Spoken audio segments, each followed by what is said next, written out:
Hey YouTube, I've twisted one of Utah's famous authors and treasure hunters, Dale Bascom, and we're going to interview him right now, and he's going to share some information and some stories with us that he's researched and found out. And so with that said, Dale, take it away. All right, thanks, Terry. Great opportunity to visit with you today. As you know, I've been around long enough to be privileged to know several individuals who have either seen the gold or known where the gold is through other sources. So and just to clarify, we're talking about the gold in the Uintas, the Lost Rhoads Mine, that type of stuff. Yes, yes. I knew Gail Rhodes, I knew Ed Twitchell, I knew George Thompson, knew several individuals like that. And through them and through other research and so on, I've been able to glean a lot of information about Utah's rich history. I want you to note a map that's part of my inheritance from Ed Twitchell. A Native American from Utah had marked this map for him. I want to show you some things on this, Terry.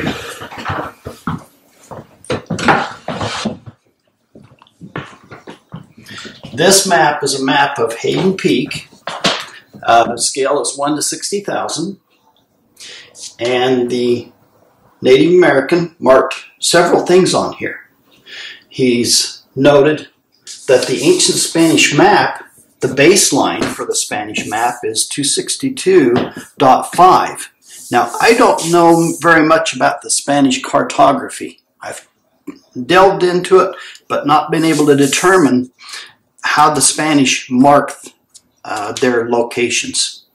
But in any case, it says Line of Eagle and Bear Cave, and all of these lines match up off the map as well. So in other words, this might be the Uinta Mountains, and the heart of the Uinta Mountains, like the Kidney Basin, Rock Creek, and so on. But the information continues on further. So you've got your upper star, you've got a line of the Inca and Mayan landmark pyramids, and I believe personally that there are pyramids in the Uinta Mountains and other areas of Utah. Heard that there is. There's a lot of stuff on here. It would take an eternity, a lifetime of any individual for sure, to be able to check out all of these things, and I haven't had the time to do that. But there's a lot of stuff. Now that's the ancient stuff. Now, in our day and age, in Brigham Young's time, So back up here. When you say the ancient stuff, so you're saying that Aztec stuff, you're saying... Yes. I believe the Aztecs were in Utah. When you look at the photographs or go to McConkey's Ranch and see those petroglyphs, they're the most unique and the coolest petroglyphs in my mind in the whole United States, and they look like they're Aztec. They look like they've got the gold. Definitely, I agree with you. So up in Rock Creek, you've got the door mine, the wooden door mine. Now what this story is that in our day and age, a guy by the name of Young was up exploring Rock Creek. He was up there fishing or whatever he was doing, I don't know. And it talks about, Gail talks about it in his black book, Lost Gold of the Uintas. And he talks about the individual. And Ed told me the story of what happened to this guy. He found the wooden door mine, a wooden door mine, and the Indians grabbed a hold of him from behind and they threw him down and cut off 3 of his fingers. And they told him that that was his warning, that if he came back, he'd be killed. That's up in Rock Creek. There are other wooden and iron door mines as well. Fascinating area. You've also got the history of Thomas Rhodes working with Brigham Young to get the gold from the Uintas, because Chief Walker was good friends with Brigham Young, and Chief Walker was the keeper of the gold. He had made an agreement with Brigham Young that he would share the gold with the Mormons, and if they would keep it secret, the location. So he did, And Thomas Rhoads, since he had worked in the mines in California, knew what gold was all about, and he was the church treasurer at the time. No better guy to go and do this assignment than Thomas Rhoads. So he went out there and he was able to retrieve quite a bit of gold for the church. Now, in my book, I also talk about the copper map. That's one of the documents that I believe originated with the church. In fact, it says right on it, stamped right on it, it says Desert Assay Office, Great Salt Lake City Desert Assay Office, Thomas Rhoads Map, second mine near Rhodes Valley, Moon Lake Desert Territory, by James M. Barlow. Now, he was the silversmith for the church back in 1863. So he was the one assigned to make the map. And so I know, Dale, that nobody knew about this map until you uncovered it, and then you chose to share portions of it with us in your book. Yes. And so that helped. That helped with a lot of new information, and thank you for sharing that with us. That's okay, and I don't give it in full detail in my book, right? Following the legends. And by the way, it was not my idea to make it a GPS guide. Saying that, though, your book is a GPS guide. It has a lot of GPS locations, and where the people that want to get started want to see some of this stuff, man, it's a great book to have just for that. Well, thank you. But that's good and bad, because sometimes things are vandalized. You're 100% right about that. Some things so it's a two-edged sword. Yeah.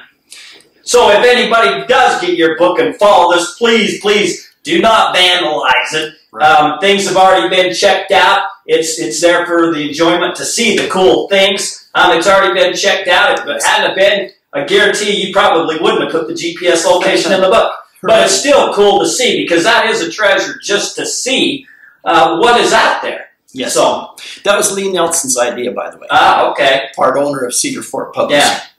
So, but he said there are a lot of treasure books out there. Let's make yours unique. And I went along with it. In fact, he had actually wanted to change the title, but I said, no, I'm the author here.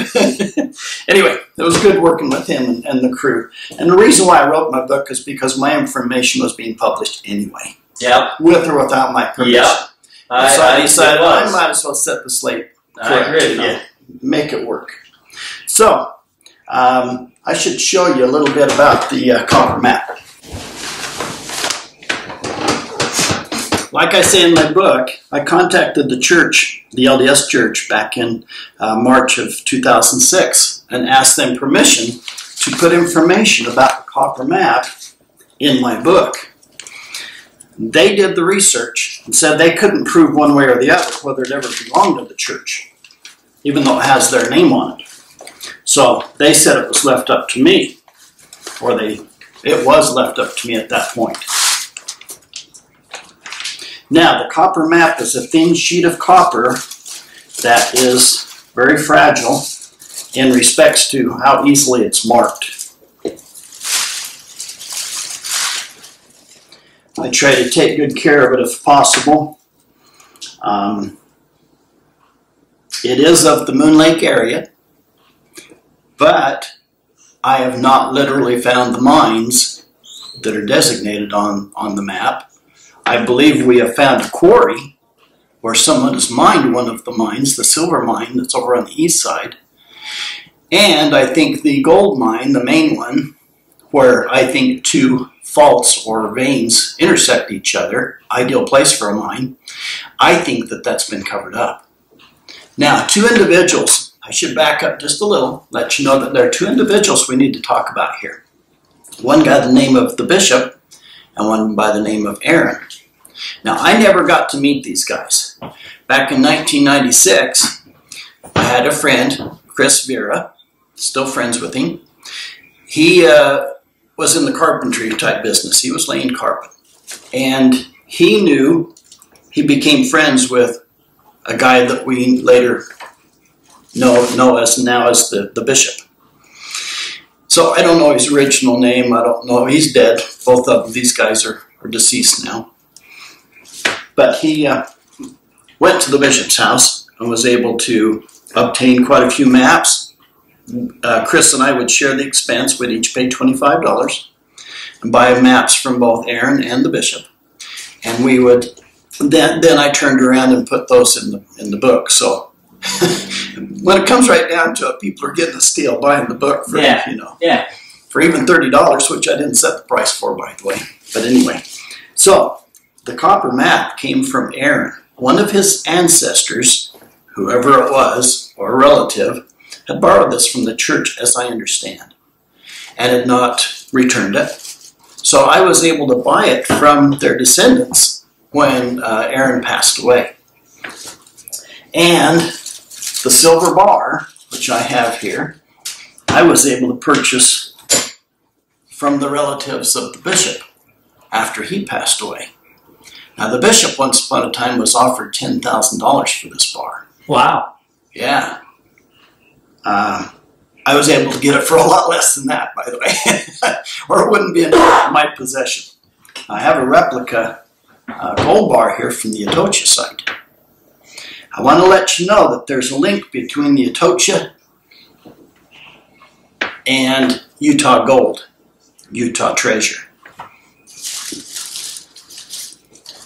Back in 2010, my sister and her husband returned from Florida. Well, they told me about their trip. They'd gone to the Atocha Museum, Mel Fisher's museum, and they had some information that was quite interesting to me. I'll probably show you on the computer here in just a minute what I'm referring to. They found that some of the symbols on the silver bars that were being found at the Atocha these bars had symbols on them. And it turns out the Spanish call those siglas. Now, siglas go way back to the days of Portugal in 1100s, long about then. So they go way back, and they used them originally to designate ownership of fishing equipment and so on. So it's quite an interesting, from the 84 original siglas, or family symbols, like a brand, basically, there have been hundreds, if not thousands, of siglas or family symbols since then that have come about. So the way the symbols work is this would be an owner's or a shipper's mark. And then, and so these bars, this bar was found up around Hoyt Peak by the bishop. These symbols were ready for shipment when the Indians massacred them. And the bishop was told by the medicine man where this massacre site was. Well, he went up on Hoyt Peak and was able to find both gold and silver bars. This is the only one I've ever seen. I imagine he sold the others ahead of time.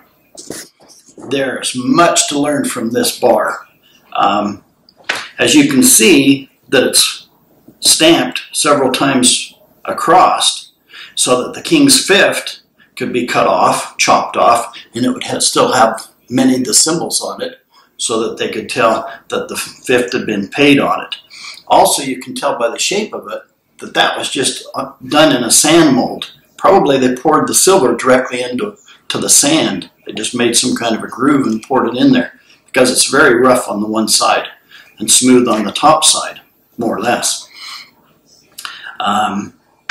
Also, another thing on this is that the word hispin is all backwards. Now that either means that the person that was marking this didn't think it all the way through what the stamp had to be to make the mark correctly, because hispin is Latin for Spain. Of course, in capital letters, only the S and the P are reversed. But in any case, you know. Yeah. But it could have been done by Tapia, or whatever they pronounce his name as, Tapia, who is the same individual who stamped some of the silver coins found at the site of the Atocha. Now, as you recall, the Atocha was sunk in 1622. I believe that there's a connection between the Atocha and Utah gold. Now, let me explain. I'm glad you're going to explain, because if you wasn't, I was going to press you to explain. In 1996, Mel Fisher of the famed Atocha from Florida came to Utah. He had some information history and artifacts with him. One of the artifacts was a gold bar. On this gold bar was a map. Well, my Native American friend saw the map on that gold bar and recognized it. And so it was on Indian property, but he asked me to go with him one day, and we did. And with the PPL, we verified that, yes, the treasure's still there. And as we were going into this canyon, I verified that. And then he borrowed it as he was driving. And it worked for him also. And he verified that, yes, the treasure is still there. So Mel Fisher left Utah without that particular treasure. So before we get anybody really excited, that's on the Indian reservation. Oh, yeah. Big time. It's no trespassing. Exactly. They have their own jurisdiction. If you go on their property, you know, you're in big trouble. It's just not like you're dealing with the local sheriff. You're dealing with the tribal police, and they don't like people trying to steal their gold. They're on their property even looking because, you know, it's their property. I was with him. That's the only reason why I dared do it. Well, that's why I just wanted to make that clear for people watching this video that think they can just go to Rock Creek and go, you know, it's not going to happen. Don't get yourself in trouble. That's right. That's right. Now, you probably wonder what I'm talking about when I talk about this PPL rod. Bob Fitzgerald up in Oregon, Reedsport, Oregon, is the one that has manufactured these. It's specifically designed to find gold. And, you know, dowsing doesn't work for me. It does for others, but not for me. And so this is what works for me. So you think, you know, that does work? You're swearing by that? It's definitely. And let me tell you an experience I had just a few years ago here. I thought, well, if it's going to work anywhere, it's going to work down the bank, right? Yeah. Safety deposit box, right? Yeah. So I took it down to Zion's Bank down the street here, and I tried it out. Sure enough, I got a hit on the bank vault and so on. So I thought, well, let's see what else we get in the area. And I pointed it up the hill here as I went around, and I got a lock. And it was some distance up the road, so I hopped back in the truck, and I drove up the street. Well, I got a couple of blocks up the street, and it swung around at the neighbor's house. So I turned around and parked and told my neighbor what I was doing, what it was all about. And he said, and I said, it's pointing right directly at your basement window right there, downstairs window.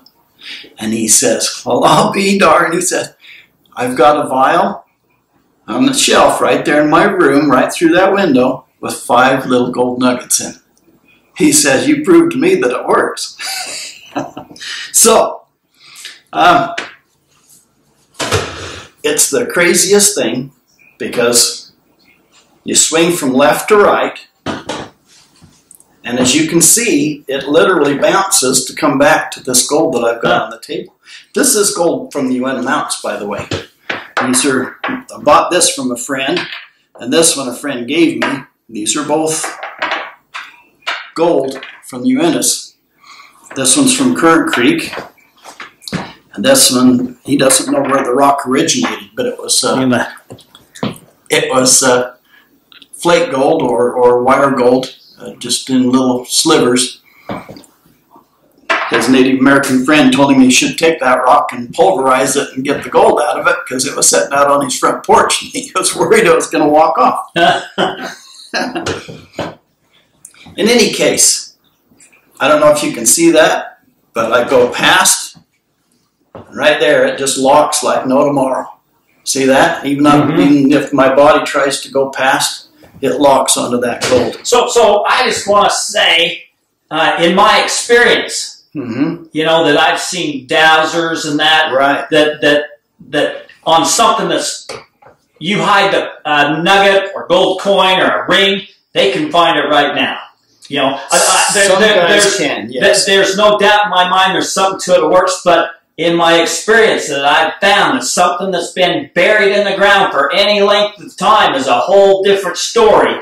And it gives them false readings, or I mean, and if you're an inch off, you just will be a mile off because you don't know. I mean, if you miss digging your hole by an inch, you just fell. And I think it has to do with, and I'll do a video about this sometime, about the folic acids and the rains and the moon and it gives ghost signals. So that signal where you're dowsing and thinking the treasure is, it really could be a couple 100 feet over here. Yes. And I'm going to do a video on that someday. Excellent. Now let me show you how it also works vertically. Let me square up with the camera here so that you can see this.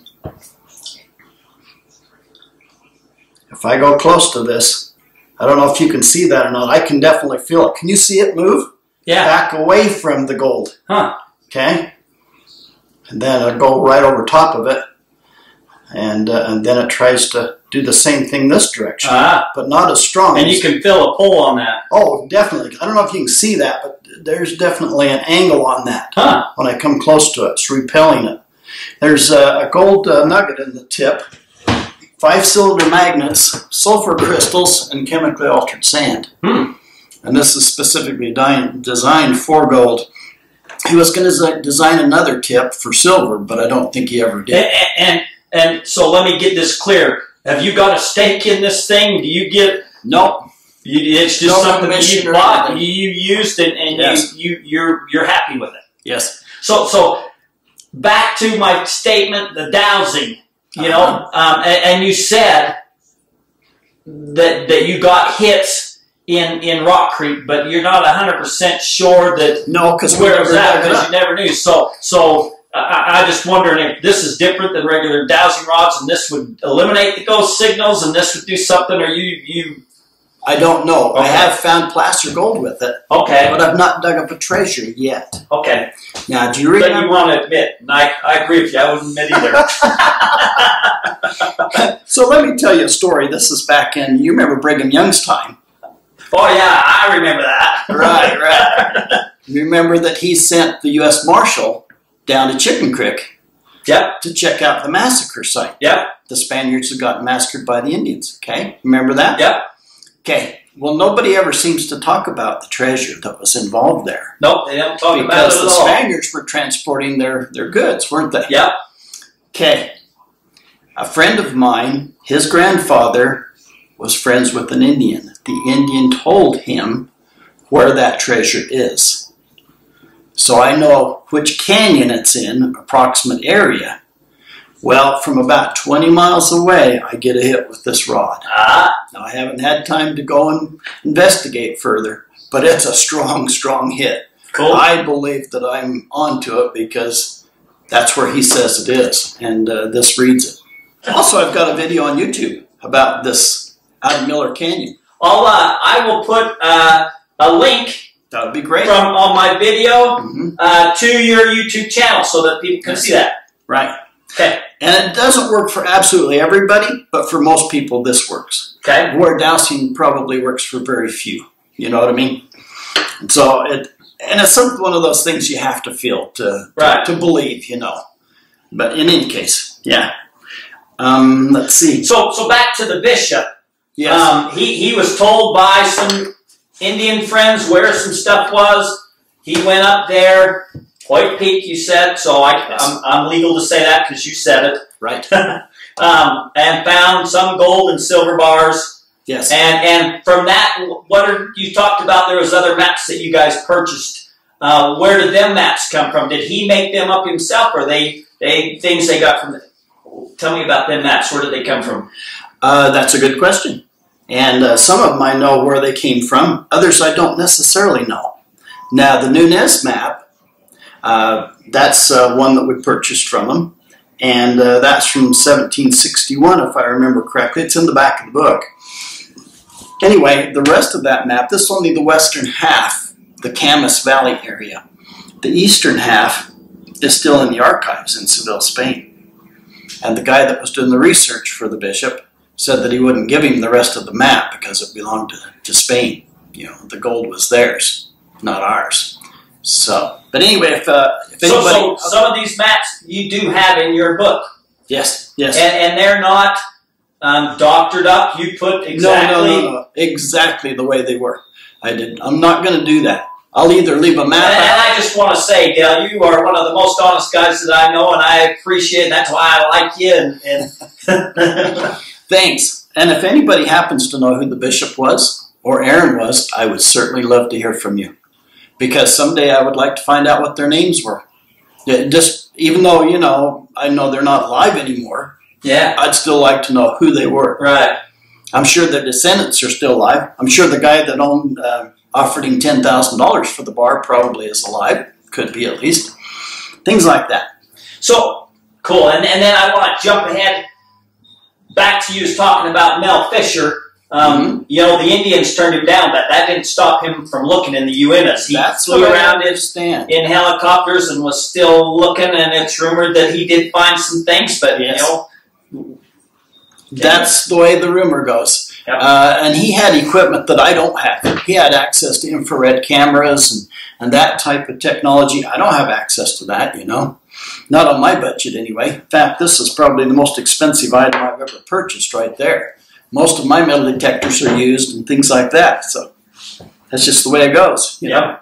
In your book, I believe this is in your book, or maybe it's on your website. I'll put your website down too, so people can go check your website out. Okay. I'll leave a link to it here down in the description below.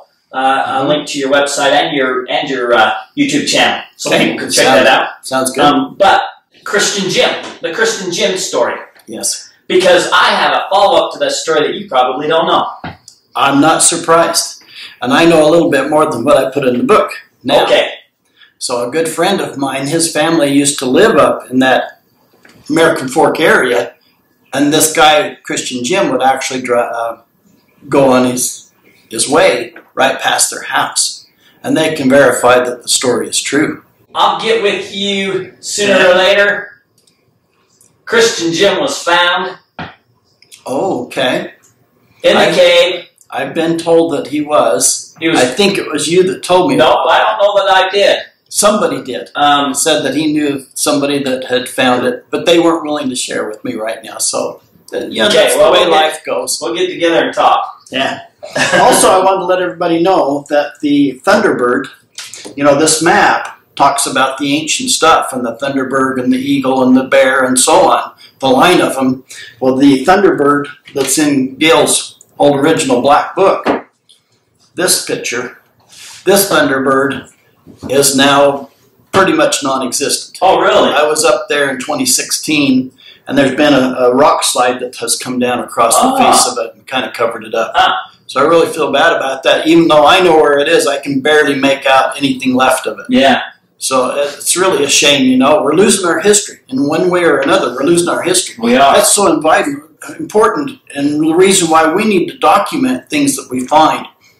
Right when we find them, take video, take pictures, put the dates on them, all that kind of stuff, so that when you never know what tomorrow holds, that you can refer back to it, you know. Yeah. And that's one of the reasons why I wrote my book and wrote a personal copy of my book that has 21 extra pages, because I wanted to write a journal for my family. I wanted to document the kinds of things I've been doing for a long time now, since the early 80s, when we found the symbols up on Marsh Peak and up on Mosby Mountain, and that area.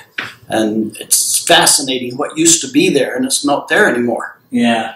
So I have you gave me them pictures, and I have them. So is it okay if I insert them into here? You betcha. Okay. Yeah. Okay. Do you want to go over why Hoyt Peak was an interesting place with the Mine of the Lost, or with the or not? Well, Hoyt Peak was here. Let's look up the Nunez map. By the way, I was not ever going to write a book unless I put a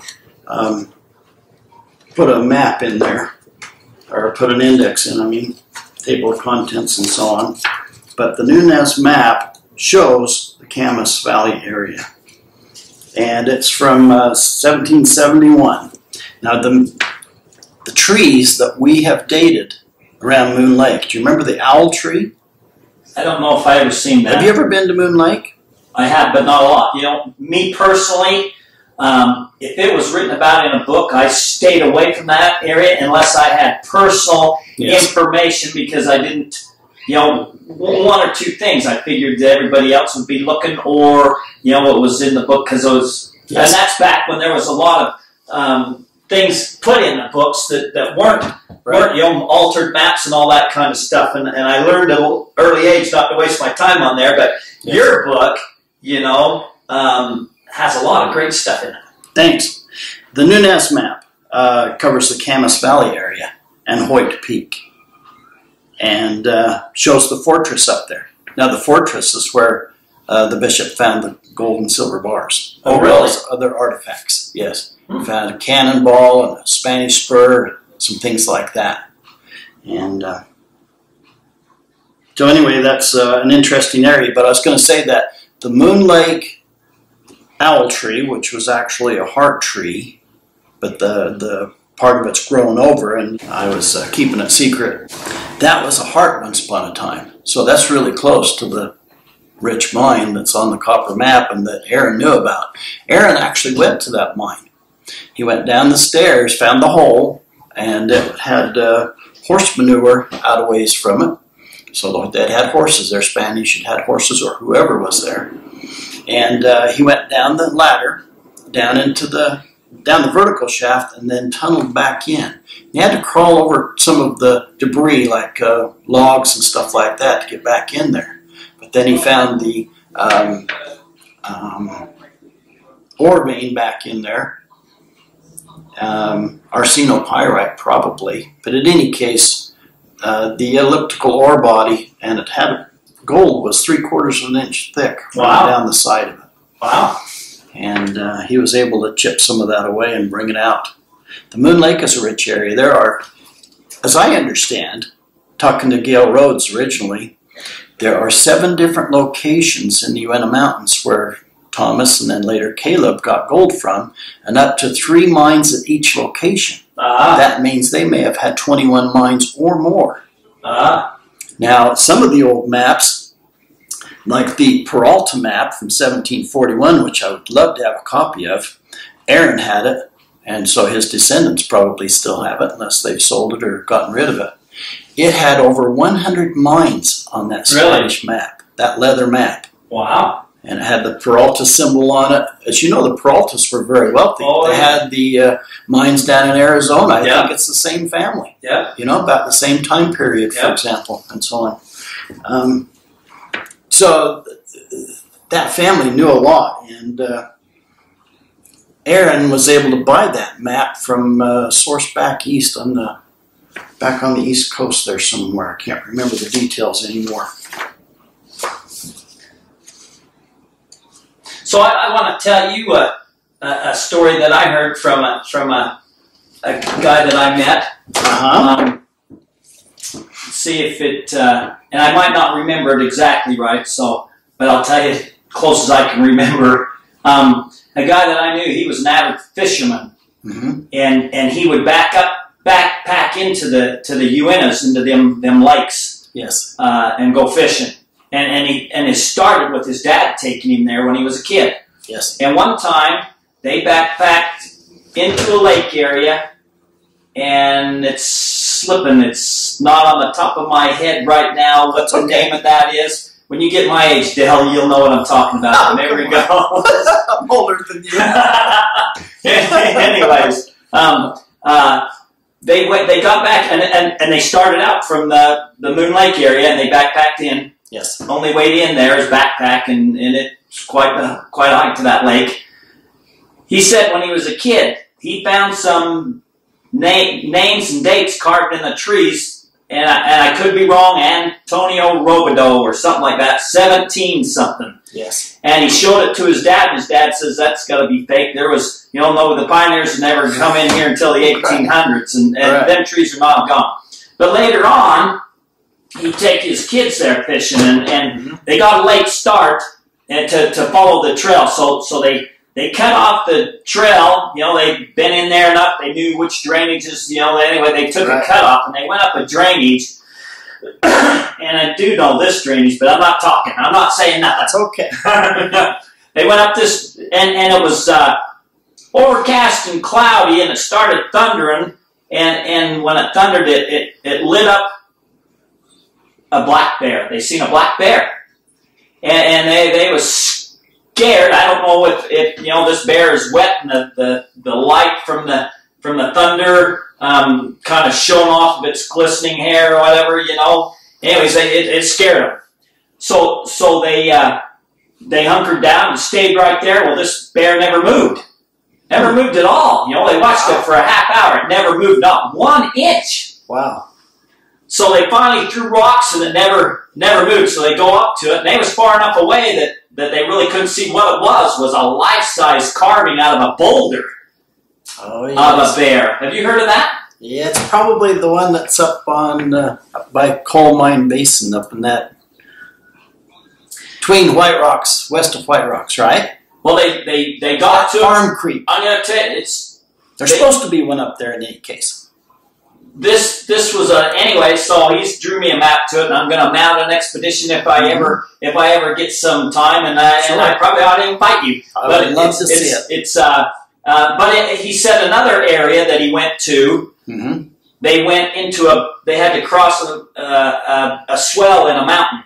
Yes. And on the top of that swell, right in the middle of that swell, was a giant altar. 2 giant stones sticking upright, and a big flat slab sitting on top of it. Perfect. Wow. A giant altar.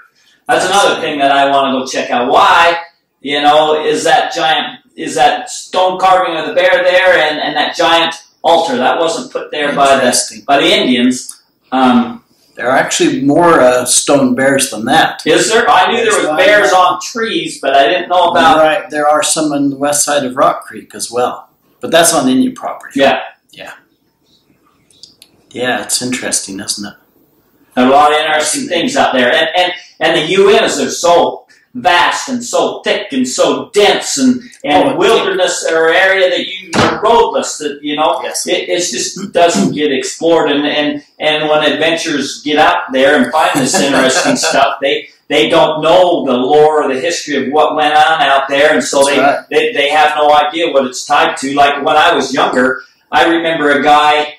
I was an electrician. I was just right out of high school and on the job. The carpenter there was telling me how they went on an expedition horsebacking across the UNs and following the Highline Trail, and they got off the trail and they found a cannon. And he says, "What do you think a cannon would be doing up there?" And I can't remember. Back then, I didn't know anything about the Lost Rhoads Mine or the Spanish up there, and so I don't remember who this guy was, but I remember the story. Somewhere off of the Highline Trail, somewhere. There's a cannon somewhere off the beaten path. So I've heard of such things. I've never personally seen a cannon. Me either. In the UNs, but... Well, I have, but not the UNs. Yeah, there you go. Yeah. So... Fascinating. A lot of interesting things. Yeah, there's a lot of good stuff out there. Well, Dale, I appreciate the time telling us, You're welcome. It's been my privilege. The interesting thing, and showing your silver bar and all that, and the copper map, we didn't show it good purposely because, there's parts of it in your book, but not everything on that copper map is there, and rightfully so. You're working on that and your family, and so. I'd like to say one more thing, though, and that's that if somebody does find this stuff, it's because they were meant to find it. Okay, even with the maps, that doesn't mean I'm rich or anything else. Just means I love the history and I love the lore, the adventure. That's what it all boils down to. That the treasure is the being out in nature, the finding things that most people don't see, like the carvings, like the carved bear, the Indian petroglyphs, the Spanish symbols. That is the history. That is the treasure. So anything else other than that is just icing on the cake. You got it. We could say enjoy the journey. That's right. Thank you, Terry. That's a wrap. Thanks. Okay.